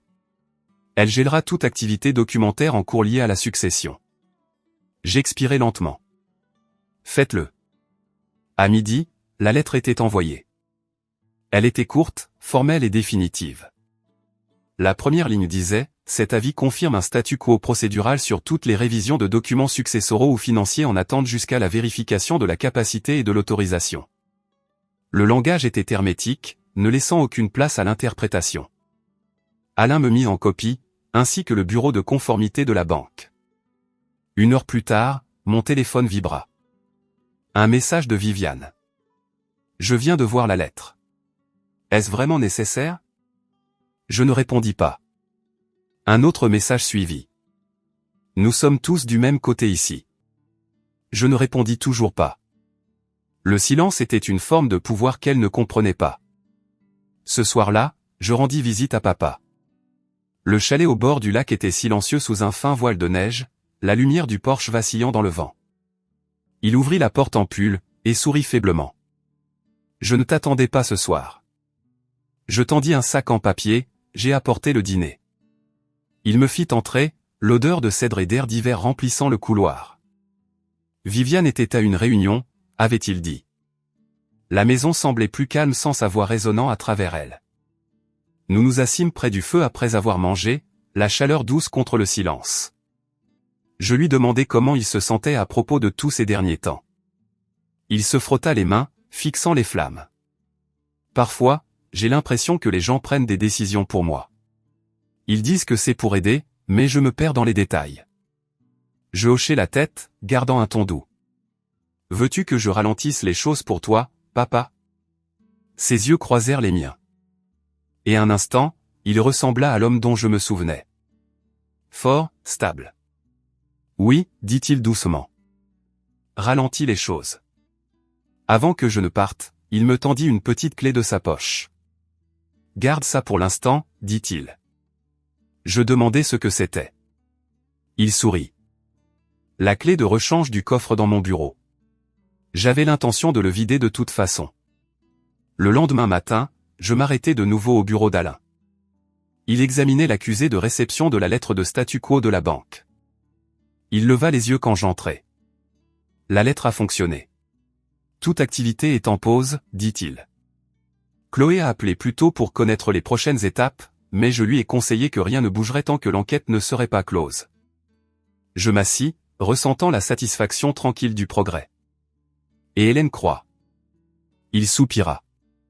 Elle est techniquement indépendante. Nous pouvons émettre une demande de témoignage par l'intermédiaire de son avocat. Si elle coopère, nous obtiendrons une déclaration. Plus tard dans la journée, la banque confirma que l'accès au coffre-fort était désormais bloqué sous la mesure de préservation. Toute personne tentant d'y entrer déclencherait une alerte de conformité. Le système signalerait la tentative, l'enregistrerait et informerait automatiquement le service juridique. Cette nuit-là, je ne pus dormir.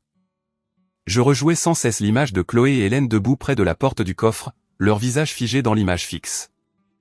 J'imaginais le son de la serrure métallique tournant, le faible écho des papiers qui s'agitent, la panique silencieuse de réaliser que quelqu'un avait vu. L'image n'était pas de la vengeance. Elle était de la clarté. À 3 heures du matin, je fis du thé et m'assis près de la fenêtre. La rue en contrebas était vide, la neige scintillant sous le lampadaire. Je pensais à toutes les batailles silencieuses menées dans les familles. Celles qui n'entrent jamais dans les histoires. Celles qui ne sont pas menées avec des crimes et avec des dossiers, des dates et des signatures. À l'aube, un email d'Alain arriva. Statu quo accusé de réception par toutes les parties. Conformité a confirmé l'intégrité de la mesure conservatoire. Je le transférai à mon dossier d'archives et ajoutai une nouvelle note à mon journal. 2 visites, une avec ma sœur, une avec la notaire de Viviane, toutes 2 sous mesure conservatoire. Statu quo effectif. Chaîne de possession sécurisée. Cet après-midi-là, un message arriva d'une adresse inconnue. Juste 5 mots. Vérifie le tiroir du bureau de ton père. Ma poitrine se serra. C'était le même numéro qui avait envoyé l'indice sur le coffre-fort. Je fixai l'écran, les mots brillants comme un murmure que je pouvais presque entendre. Le soir venu, je me rendis au chalet. L'air était cassant, le ciel d'un bleu profond s'estompant dans le noir. À l'intérieur, la maison était silencieuse. Papa dormait dans son fauteuil, la télévision murmurant à voix basse. Je me déplaçai doucement dans le couloir jusqu'à son bureau. La clé s'inséra facilement dans la serrure du tiroir. À l'intérieur se trouvaient des piles d'enveloppes, certaines jaunies par le temps. L'une d'elles attira mon attention, étiquetée de l'écriture de mon père, révision testament 2018. En dessous, une plus petite enveloppe scellée d'un cachet de notaire. Mon nom était écrit sur le devant. Je ne l'ai pas encore ouverte. Je la tenais juste, sentant le poids du papier qui pourrait enfin dire la vérité. Derrière moi, le feu crépitait faiblement, le son doux et régulier. Je savais que la prochaine étape changerait tout. Mais pour la première fois depuis des semaines, je n'avais pas peur. Je fermai doucement le tiroir et glissai l'enveloppe dans mon sac. En sortant, je jetai un coup d'œil à papa endormi. Les rides de son visage s'adoucissaient dans la lueur de la télévision. Il avait l'air paisible, comme si le monde extérieur ne pouvait plus le toucher. Je murmurai une promesse dans la pièce silencieuse. Je protégerai ceci, et je te protégerai toi. Dehors, la neige avait recommencé, de fins flocons dérivant comme de la poussière. Je restai un moment sur le porche, l'air froid me mordant la peau, et regardai le blanc se poser sur le lac gelé. Quelque part derrière moi, dans ce tiroir de bureau, la vérité attendait depuis des années. Le dossier était plus vieux que je ne l'attendais, les bords adoucis par des années d'ouverture et de fermeture. Je portais des gants en coton, du genre utilisé pour l'archivage, bien que mes mains tremblassent encore un peu en soulevant la première page. Le bureau était silencieux, à l'exception du faible tic-tac de l'horloge murale et du bruit de la neige fondant des avant-toits à l'extérieur. L'air sentait le cèdre et le papier. L'enveloppe en manille contenait plusieurs lettres, toutes écrites de la main inimitable de mon père, chacune datée soigneusement dans le coin supérieur droit. La plus ancienne datait de 5 ans, la plus récente du printemps dernier. Mon nom apparaissait sur chacune d'elles. Je m'assis à son bureau, le même qu'il avait utilisé pendant des décennies, et commençai à lire. Il avait écrit simplement, sans phrasé juridique ni prétention. La première ligne de la plus ancienne lettre disait « Mon intention a toujours été que tout soit divisé équitablement, la maison, les comptes, et ce qui restera après les dettes. » Il mentionnait Viviane avec gentillesse, disant qu'elle devrait avoir le confort mais pas le fardeau. Chaque page portait ce même ton. Clarté, équité, amour enveloppé de pragmatisme. Ma poitrine se serra en lisant la dernière ligne de la dernière lettre. Si je ne suis pas là pour l'expliquer, je fais confiance à Élodie pour m'assurer que cela reste juste. Les mots se brouillèrent légèrement avant que je ne les ramène au point par un clignement d'yeux. Je pris une profonde inspiration et commençai à cataloguer ce que je voyais, photographiant chaque page avec mon téléphone. La lumière de la lampe de bureau faisait briller l'encre d'un bleu pâle. Je vérifiai les horodatages, m'assurant que chaque photo portait les bonnes métadonnées. Puis j'ouvris une nouvelle note sur mon ordinateur portable et tapai « Lettres originales découvertes ». Tiroir du bureau. 13 janvier, 20h42. Signé de la main de papa. Le langage confirme une division égale et une intention de capacité. Le deuxième dossier en dessous contenait un rapport d'une clinique datant de seulement 2 mois. Je reconnus l'entête de l'évaluation cognitive qu'Alain avait organisée avec le consentement de papa. Il y était clairement indiqué qu'il possédait une pleine capacité de prise de décision lorsqu'on lui accordait suffisamment de temps et de soutien, tout en notant une légère vulnérabilité à la pression extérieure. La phrase était soulignée 2 fois. Je pliai soigneusement le rapport et l'ajoutai à la pile croissante à côté des lettres. Les pas de papa craquèrent doucement dans le couloir. Il apparut dans l'embrasure de la porte, vêtu de sa robe de chambre en flanelle, se frottant la nuque. Je n'arrivais pas à dormir, dit-il. Trop de choses en tête. Je fermai le dossier à moitié, croisant son regard. J'ai trouvé tes lettres, papa. Il regarda le bureau, puis hocha lentement la tête. J'ai écrit ça il y a longtemps, quand j'ai commencé à sentir la pression. Je voulais que ce soit sur papier. Je ne voulais pas que quelqu'un pense que je ne savais pas ce que je faisais. Sa voix se brisa légèrement. Tu as toujours été la plus stable. Je me levai et le serrai doucement dans mes bras, sentant la fragilité de sa silhouette. Tu as fait ce qu'il fallait, dis-je. Celles-ci sont claires. Elles te protégeront. Il hocha la tête, les yeux humides. Je n'ai jamais voulu que ça devienne une bataille. Je sais, papa. Je m'assurerai que ça se termine bien. Après qu'il soit retourné au lit, je me rassis et continuai à documenter. Je scannais chaque page avec l'application de documents de mon téléphone, sauvegardant les fichiers dans mon dossier crypté. Ensuite, je fis une somme de contrôle sur les scans, créant une empreinte pour vérifier l'authenticité. Je scellai les originaux dans une nouvelle enveloppe et l'étiquetai chaîne de possession A. Au dos, je signai mes initiales, la date et l'heure. À minuit, j'envoyai un SMS d'une seule ligne à Alain. Lettres originales et évaluation clinique trouvée. Chaîne établie. Il répondit en quelques minutes. Gardez les originaux scellés. Apportez des copies demain. Nous authentifierons par vérification de témoins.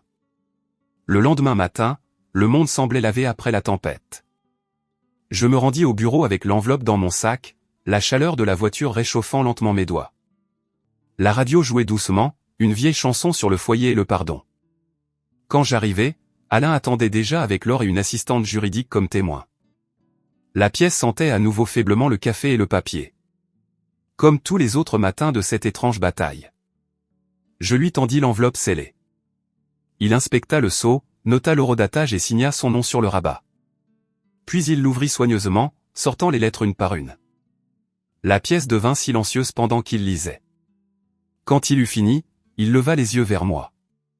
Ceci confirme une intention à long terme. Sa voix portait une satisfaction tranquille. Il se tourna vers Laure. Nous joindrons ceci comme pièce à au procès-verbal. Laure hocha la tête, notant les détails dans son registre. Viviane arriva sans prévenir juste après 10 heures. Elle entra avec son parfum habituel et son calme poli, mais son sourire vacilla quand elle vit les papiers sur la table. Je passais juste pour apporter ses médicaments à Robert, dit-elle, bien que ses yeux se posassent sur le dossier. Alain lui fit signe de s'asseoir. Timing parfait, dit-il. Nous étions justement en train de revoir la confirmation de l'intention antérieure de Robert. Viviane se figea un instant, puis força un sourire. C'est bien. Je suis contente que tout soit examiné. Alain lui tendit une copie de la page de résumé montrant la division égale, la clause de confort et la durée de 5 ans pour le chalet. Ses yeux scannèrent rapidement. Elle s'attarda sur le mot égal. Ce n'est pas comme nous en avions discuté la dernière fois, murmura-t-elle. Le ton d'Alain resta calme. Ceci est antérieur à tous les récents brouillons et servira de référence définitive pour la refonte. Viviane hocha la tête lentement, croisant les mains. Si c'est ce que Robert voulait, c'est ce qui compte. Chloé arriva 10 minutes plus tard, une tension émanant d'elle comme de l'électricité statique. Elle ne s'assit pas. Elle croisa simplement les bras et dit « On refait tout encore ?»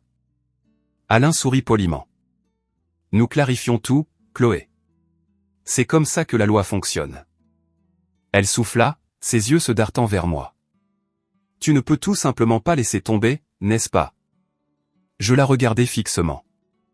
Je m'assure juste que la voix de papa est celle qui est entendue. Laure s'éclaircit doucement la gorge. « Restons professionnels, s'il vous plaît. » Chloé se laissa tomber sur la chaise, expirant brusquement. Le reste de la révision se passa dans un quasi-silence. Quand Alain eut fini de lire le résumé à voix haute, il nous demanda à chacun de parapher une ligne, confirmant que nous l'avions examiné. Viviane hésita, mais signa. Chloé appuya le stylo plus fort que nécessaire, laissant une petite déchirure dans le papier. Je signai en dernier, stable et clair. Après la réunion, Alain se tourna vers moi. Nous préparons la refonte finale pour exécution demain matin. J'aurai le notaire et les témoins prêts. Le rapport de la clinique servira de confirmation de capacité, et ces lettres resteront scellées jusqu'à l'enregistrement. Je hochai la tête, ressentant la première véritable vague de soulagement depuis des mois.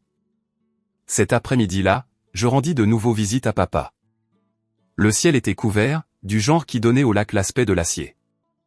Il était assis près de la fenêtre, une couverture sur les genoux, une tasse de thé sur la table à côté de lui. « As-tu réglé ça ?» demanda-t-il. Je souris. Presque. Une dernière étape demain. Il me regarda longuement, puis hocha la tête. Je te fais confiance, Élodie. Tu as la patience de ta mère. Je m'assis à côté de lui un moment, écoutant le vent contre la vitre. Il parla des vieux étés au lac, de maman apprenant à Chloé à nager pendant qu'il construisait le ponton.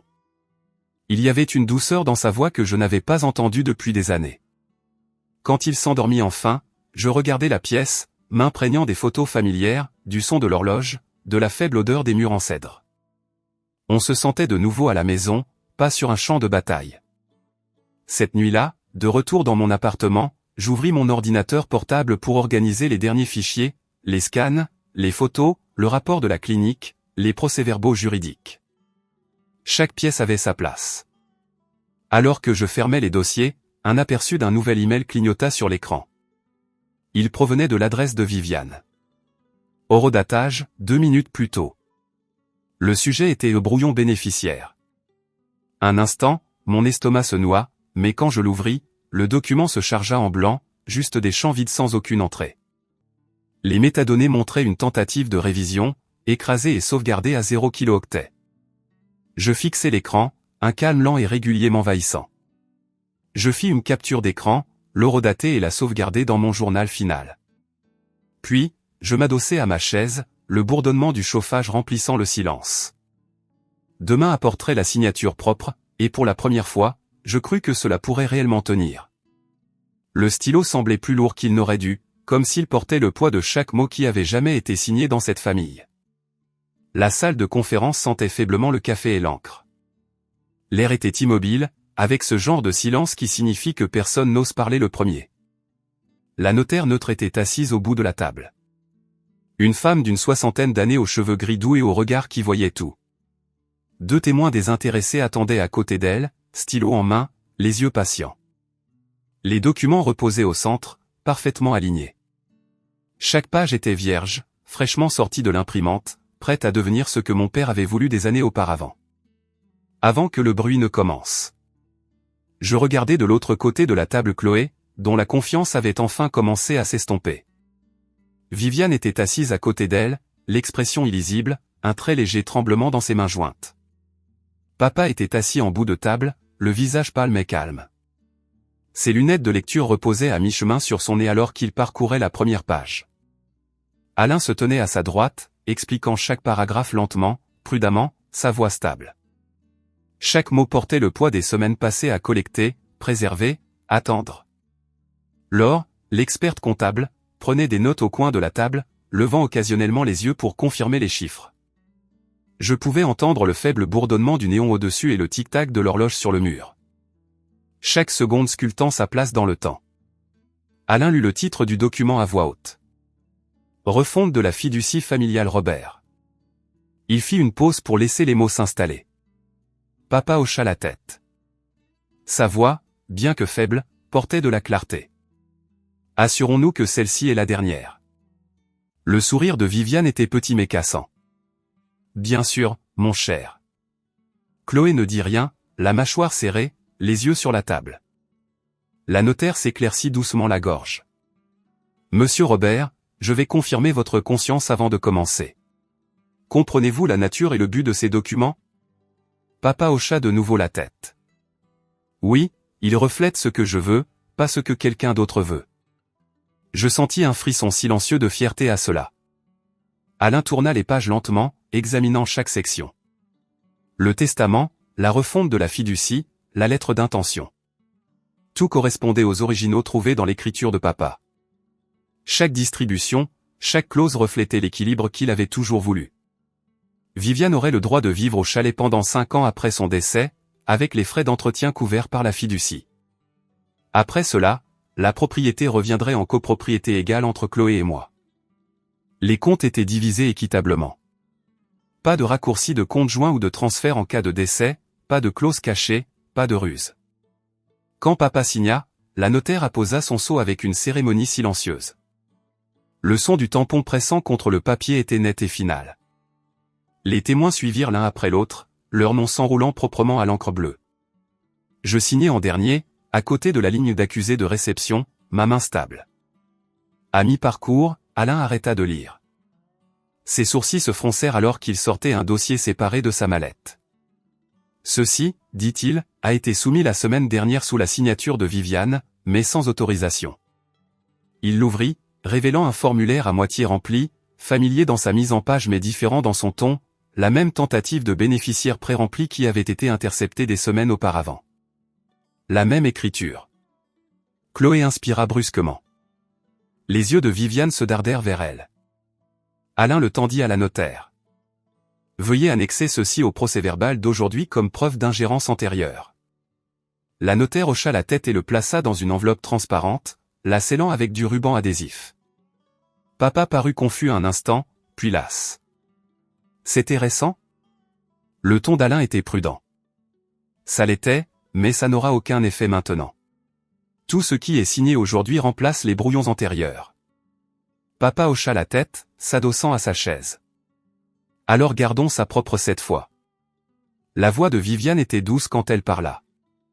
J'essayais juste de faciliter les choses pour tout le monde. La tête de Chloé se tourna vers elle, le premier signe d'émotion fissurant son sang-froid.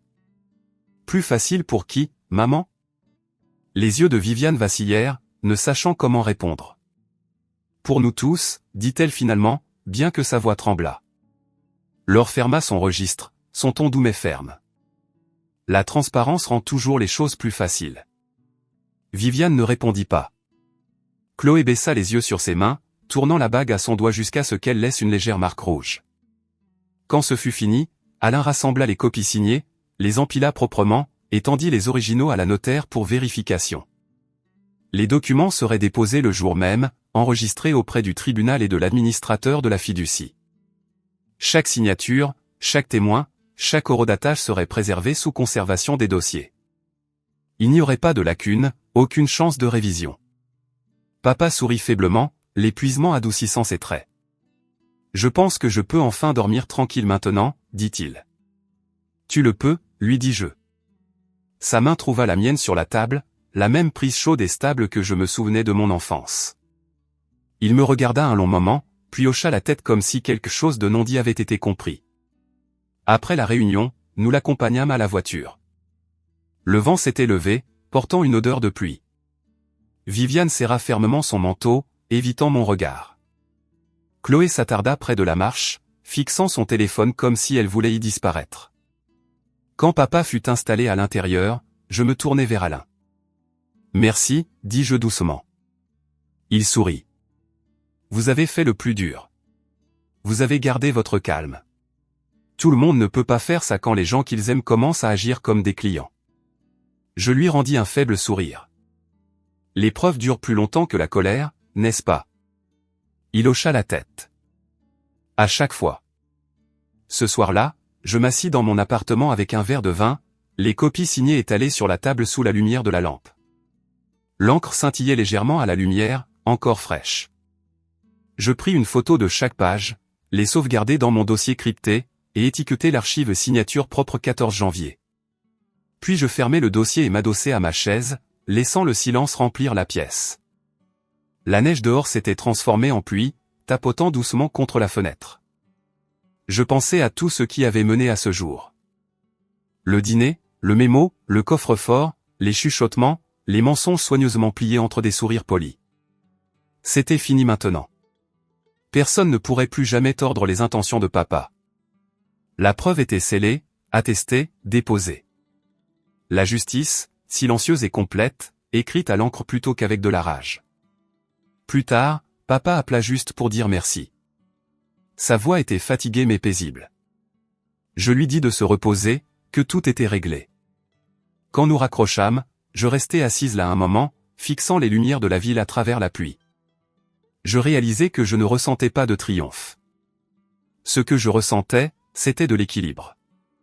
Le monde n'avait pas été réparé, mais quelque chose de petit en moi avait été restauré. Avant de me coucher, j'ouvris mon journal à la dernière page. Sous la date, j'écrivis « Signature propre terminée ». Viviane a reconnu des termes équitables. Chloé est silencieuse. Preuve sécurisée. Puis j'ajoutais une ligne de plus. La paix ne vient pas de la confrontation. Elle vient de la clarté. Je fermai le carnet et éteignis la lumière. Le silence semblait différent maintenant. Pas comme de l'attente, plus comme un battement de cœur régulier. Pour la première fois depuis des mois, je dormis sans rêver de signature, de serrure ou de chuchotement derrière les portes. Le lendemain matin, je me réveillai tôt, la lumière du soleil se déversant à travers les stores. L'air sentait le début de quelque chose d'ordinaire, comme le café et le papier frais. Je préparai le petit déjeuner et m'assis près de la fenêtre, regardant la rue s'animer en contrebas. Quelque part là dehors, la vie continuait, inconsciente des petites guerres menées et gagnées en silence. Je pensais aux mots de papa. La façon dont il disait, c'est bien de garder les choses propres. Il avait raison. Propre ne signifiait pas froid. Cela signifiait l'honnêteté. Cela signifiait des limites construites sur quelque chose de plus fort que la peur. Je baissai les yeux sur la table où les documents reposaient encore dans leur dossier. Le sceau du notaire scintillant faiblement sous la lumière. Mon reflet vacillait sur la surface brillante. Calme et entière. Je me murmurai. C'est suffisant. Si vous avez déjà eu à protéger quelqu'un que vous aimez contre l'exploitation, vous connaissez ce sentiment. Le calme après la tempête. Quand la preuve parle plus fort que la douleur ne l'a jamais fait. J'ai appris que le silence n'est pas une faiblesse. Sa force se mesure en patience, dans chaque dossier conservé, chaque limite tenue. Es que es lo malo, ve aquí, tendría que poner a fuerza este, porque si no, bueno, podría dejarlo así quizás.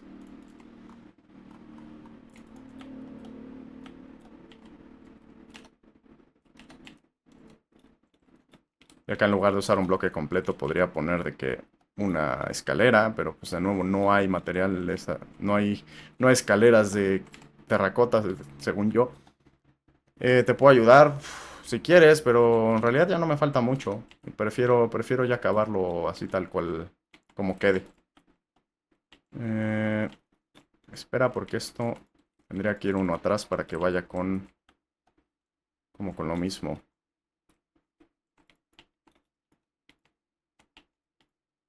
Luego esto así, esto así. Ya no me queda me queda la cara y el sombrero, ¿verdad? Porque pues, el sombrero, lo hice muy grande. Es aquí. Y este bloque para el ojo. No lo sé, ¿cómo ven la cara? Bien. Bro, ¿y cómo le haces? ¿Buscas imágenes ya hechos o te basas en algo? Me baso en imágenes del personaje. Y ya intento medio modificarlo como voy pudiendo. Pero sí. Porque no los tengo en mi cabeza los personajes. Al menos la mayoría no los tengo en mi cabeza. Entonces, incluso si los ubico o lo que sea, pues no es como que los tenga 100% grabados en mi cabeza. Entonces, normalmente sí o sí tengo que recurrir a alguna imagen porque hacerlo sin imagen... no podría simplemente... No me acordaría probablemente ni de los colores que usa normalmente. O sea, de que igual sí me acordaría más o menos de algunos colores, pero... O sea, por ejemplo, con Vegeta o con Yoku, sí sé que usa naranja, sí sé que usa azul y blanco, pero no me acordaría exactamente. Con Luffy... Con Luffy no me hubiera acordado, la verdad. Sé que tiene su X en el pecho y que tiene normalmente el pecho y el abdomen descubierto, pero no me acordaría de qué colores como su saquito ni de los pantalones. De hecho, no me acordaba que tenía como esto aquí en medio. Y es verdad, ahorita que vi imágenes sí, lo tiene en medio, pero no me acordaba que tenía tenía eso en medio. Digo, también es cierto que depende de... de qué arco estés, ¿no? Porque le va cambiando la ropa tanto a Luffy como a los demás. Entonces, dependiendo del arco, le cambia un poquito la ropa, pero sigue teniendo como ciertas características que no las mueven mucho. Pero sí, o ya. El Alex, cuando lo ayudan, es bien difícil que acepte tus ideas. Mariano, gracias, Mariano. Hola, hola, Papu. Es que es complicado que me ayuden en este tipo de construcciones porque... A ver, es más complicado, por ejemplo, en la Valkyria, porque tendrían que tener también el temática para que me puedan ayudar. Al menos este, como es un poco más libre, me pueden ayudar. Pero es verdad que tal vez yo lo tengo pensado de una manera y pues ustedes lo tienen pensado de otra manera. Entonces es complicado por eso, porque tenerlo como exactamente pensado. ¿Saben qué? Exactamente pensado tal. Esta yo creo que así. Mm, ¿Así o así? No, yo creo que así está bien. Así, pero sí. ¿Y la construcción más grande que has hecho, cuál es o la más difícil? Pues de momento es el Godzilla y el Vegeta son como las más grandes. No sé si las más difíciles porque las voy haciendo un poco como puedo, literal, entonces no sé si las más difícil, pero sí como la más grande. Y la más grande que voy a hacer es la de la Valkyria de 2B2T, pero pues esa apenas está en proceso. ¿Cómo estás, Papu? ¿Qué tal todo? Oye, te iba a sugerir algo. ¿Qué me vas a sugerir, Papu? Dímelo, lanza la pregunta. ¿Por qué no pones público el World Edit en el mundo en creativo? Así nos hace más fácil construir a todos. Porque también sería más fácil que puedan aprovecharse de otras cosas o que hagan desastres. Entonces prefiero no ponerlo público porque digo, a ti, Papu, y hay muchos a los que ya conozco y no tengo problema, pero va a haber otros que se unan y que igual y aprovechan el World Edit para destruir alguna cosa o para construir alguna cosa medio tal, no sé. Mm, Hola, Noah. ¿Sí es Noah? Sí. ¿Qué tal, Noah? ¿Cómo andas? Hola, bro, soy tu fan. Hola, Noah, ¿qué tal? Muchas gracias. ¿Cómo andas? Eh... Ahora, Luffy sí tiene pelo, ¿no? ¿Es pelo negro? Sí. O sea, lo veo acá en mi imagen, si no, sí, sí tiene el pelo negro. ¿Yo puedo tener el mod que usas para construir la Valkyria? Sí, en teoría sí. En teoría cualquiera que se lo descargue lo puede tener. Simplemente te tendría